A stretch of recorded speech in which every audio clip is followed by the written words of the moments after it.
Hi everyone, my name's Robert with blindfoldedsite.com. Thanks for tuning in. If you haven't already, go ahead and like and subscribe. I've got a lot of interesting information for you today. So I want to talk about blindfolded sight around the world and the pineal gland. So a lot of different cultures all over the world, different enlightened cultures, not all enlightened cultures, because some religions and stuff don't produce enlightened beings as often as others, such as Buddhism, definitely has produced many enlightened beings and enlightened masters. Like when you look at the Visuddhimagga, which is written by Buddhaghosa over in the 5th century, he talks about, the book is actually titled The Path of Purification. If you read carefully, I mentioned this before, he talks about almost how to perform miracles. And they all realize that we are all connected with one source, one infinite being. Whether you want to call it God, whether you want to call it all, it's referenced by many different things. Buddhism doesn't necessarily call it God, but it does recognize that, we are reincarnated and almost like an ocean. We're like a little vial that's scooped out of the ocean and we put a cork in it. And that's how we live our life, separated from our source. And we go through our life until the day that our little vial breaks and it shatters and that water drains back into the ocean, and then we're once again connected with the all. Most of the world is empty space. When you look at a atom, you see a electron or the nucleus is right in the center of like a Gothic cathedral, and like way out in the parking lot are the tiny electrons circling, and most of it is empty space.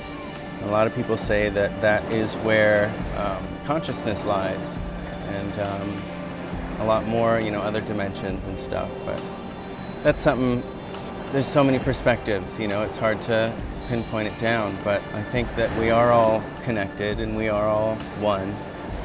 And I think that all points in space and time are one. I also want to talk about why I'm vegan, and a lot of the things that, like Russell Targ talks about, which is that a lot of these psychic abilities, like it's hard to attain and do things if you're doing them for malice. I do believe that it is possible. There are other methods, other than connecting with the infinite and going deep into who you are and figuring out, your connection with the oneness and the infinite and the all. My dogs are over there doing something. But I don't know. I'm vegan because I grew up and I heard the golden rule, which is do unto others as you would have others do unto you. And I just kind of took that to heart too, and I saw animals are the same as me and they feel pain like I do. And, once you see mystics, and the old mystics have always said, like, everything is one. And once you kind of take that in heart, I don't know, I looked into quantum physics originally. I was super, skeptical of everything until I was a lot into physics, and I looked into quantum physics and I realized that, just by observing reality, you can change reality. Just by being there, like, you affect it. And I realized, to some degree, I heard this one quantum physicist say that no matter what's happening to you, you in some degree are creating it. And he gave this example that was, even if you're in a plane that's going down to crash, like you're a passenger in the plane, you're not even flying the plane, to some degree you're manifesting that reality, like you're creating that. And I don't know, somehow that connected with me. I had some other experiences and I just kind of felt, everything was one, and, I determined my reality and things. I feel like I changed my life around that time. I was a little depressed until I feel like I had more. I used to feel like I had no control, and now I feel like, I have more control. The inner world creates the outer world. You've got to, hold good intentions and good thoughts in order to manifest good things. Because if you focus on negative things, then you're going to find negative things. And I found that very true in my life. and that goes more into developing your psychic abilities and you know what Russell Targ talked about with him having difficulty trying to work the stock market with remote viewing, and he felt at some point that he did have success, several occasions. He had like a year of success and then a year where it failed and then yet another year of success or something. But interesting stuff. Yeah, look up Russell Targ. He's got some interesting perspectives on that. There's some other good books, Seed of the Soul. That one I have yet to read. At the moment I am reading the autobiography of a yogi, which is very interesting. I mean, I really like to divulge and look at as many cultures as I can because it seems like most people are on the same path. There's even another Buddhist book that I had gotten. It's, I believe it's a 12th century Buddhist book by Nagarjuna. It's called The Fundamental Wisdom of the Middle Way. And even in that one, they talk about remote viewing and being able to access, what they call in India the Akashic Records, which is a record of everything that's always happened. You can look in the past and see everything that's ever happened at any point in the universe.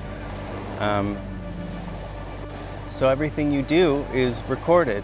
Everything is accessible by every human being. That's also a crazy revelation, hopefully to push you to do good deeds. Because in a sense, God is watching, whatever you define God as. In my perspective, you are God. I think everything is love, made up of bonding things that come together and work together. The only reason that everything is because it works together.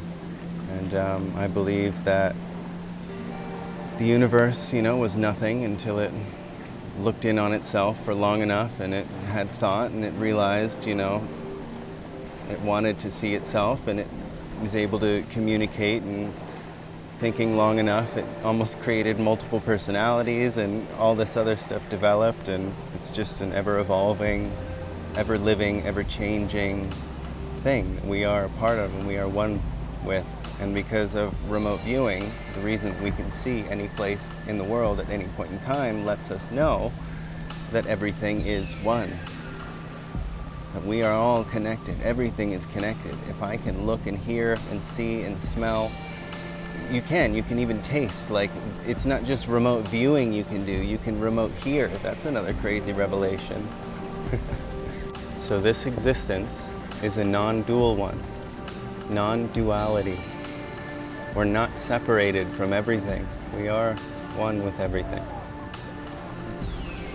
All right, and I'll leave you with that. Thank you so much for tuning in. Like, subscribe, turn on notifications, and I hope you have a wonderful evening. Thank you so much.